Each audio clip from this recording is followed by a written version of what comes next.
दोस्तों, एक छोटा सा देश जिसकी भूमि के क्षेत्रफल का 60% हिस्सा बंजर और रेगिस्तान है। एक ऐसा देश जहां पानी की बहुत कमी है और जहां बारिश भी सबसे कम होती है, फिर भी वो देश विश्व का सबसे बड़ा फार्मिंग लीडर बना है और इस देश ने रेगिस्तान तक में हरियाली ला दी है। आज ये देश खुद की अपनी जनता के साथ कई देशों की जनता के लिए अनाज, फल और सब्जियां उगाता है। दोस्तों, क्या आप जानते हैं उस देश के बारे में? उस देश का नाम है इजराइल।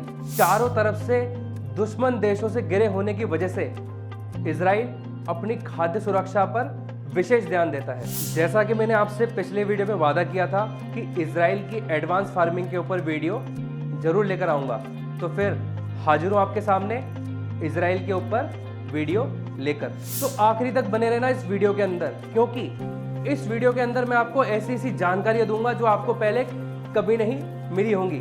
और इससे पहले जो हमारे चैनल पर नए हैं, हमारे चैनल को प्लीज सब्सक्राइब कर लीजिए।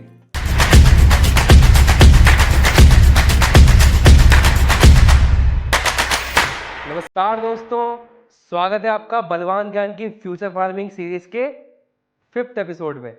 पिछले वीडियो में हमने जाना ड्राईलैंड फार्मिंग को, और उससे पहले हम हाइड्रोपोनिक, वर्टिकल और प्रेसिजन फार्मिंग को बहुत ही सरल भाषा में भी समझ चुके हैं।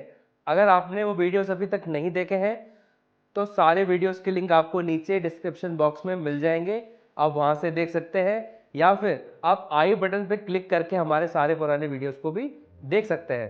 दोस्तों, ये बहुत ज़्यादा ही हैरान करने वाली बात है कि कैसे इजराइल इतनी कठिन परिस्थितियों के बावजूद कृषि के क्षेत्र में नंबर 1 की पोजीशन पर पहुंचा है।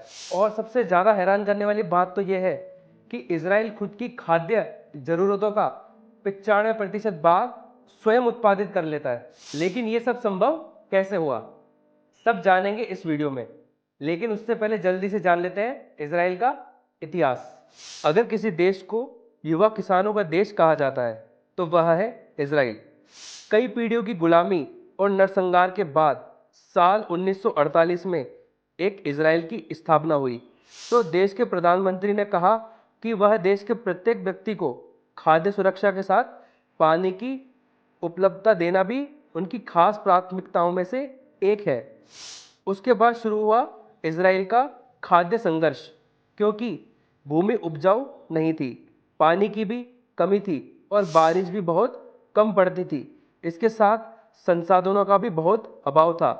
लेकिन अपनी लगन, कठिन परिश्रम, आत्मनिर्भर बनने की चाह, ज्ञान और खोज की वजह से इजराइल ने रेगिस्तान को भी हरा भरा कर दिया। इजराइल की 20% भूमि में ही सिंचाई हो पाती है। इसके बावजूद यह देश विश्व के 10 बड़े फसल उत्पादन देशों की सूची में शामिल है। लेकिन इजराइल ने ऐसा क्या किया और ऐसे क्या तरीके और टेक्नोलॉजी अपनाई जो आज वो इस मुकाम पर पहुंच पाया? तो चलिए जानते हैं इस बारे में। इजराइल में किसान फसल की बुआई, सिंचाई, पैदावार और यहाँ तक कि फसल की कटाई तक में एडवांस और हाई टेक्नोलॉजी वाली मशीनों का यूज लेते हैं। टेक्नोलॉजी के मामले में इजराइल ने चीन और अमेरिका तक को बहुत पीछे छोड़ दिया है। तो चलिए डिटेल में जानते हैं इस टेक्नोलॉजी के बारे में। दोस्तों, इजराइल ही वो सबसे पहला देश था जिसने खेती के अंदर एडवांस टेक्नोलॉजी का समावेश किया था। इस टेक्निक में कुछ रिमोट सेंसर की हेल्प से फसल की हेल्थ और नमी के स्तर का पता लगाया जाता है। इसके अलावा ड्रोन और सैटेलाइट की मदद से किसानों को एक ऐसा डेटा मुहैया कराया जाता है जिससे मुश्किल से भी मुश्किल समय में किसान उस डेटा की मदद से सही समय पर सही निर्णय ले सके। साथ ही जीपीएस एंड गाइडेंस सिस्टम को ट्रैक्टर के साथ इंटीग्रेट करके किसान एक्यूरेट पोजीशन का पता लगाकर एक्यूरेसी से खेती कर सकता है। यह एक समान बीज बुआई, एक्यूरेट फर्टिलाइजर अप्लाई और टारगेट सिंचाई को भी इंश्योर करता है।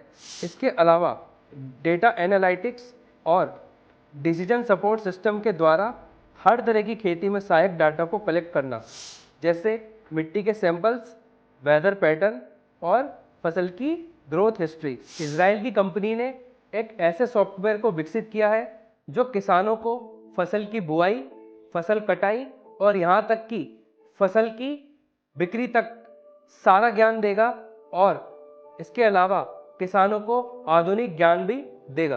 ड्रिप इरिगेशन या टपक सिंचाई। अगर आप किसान हैं या फिर एग्रीकल्चर स्टूडेंट हैं तो आपने ये नाम जरूर सुना होगा। इसे बूंद बूंद सिंचाई भी कहते हैं।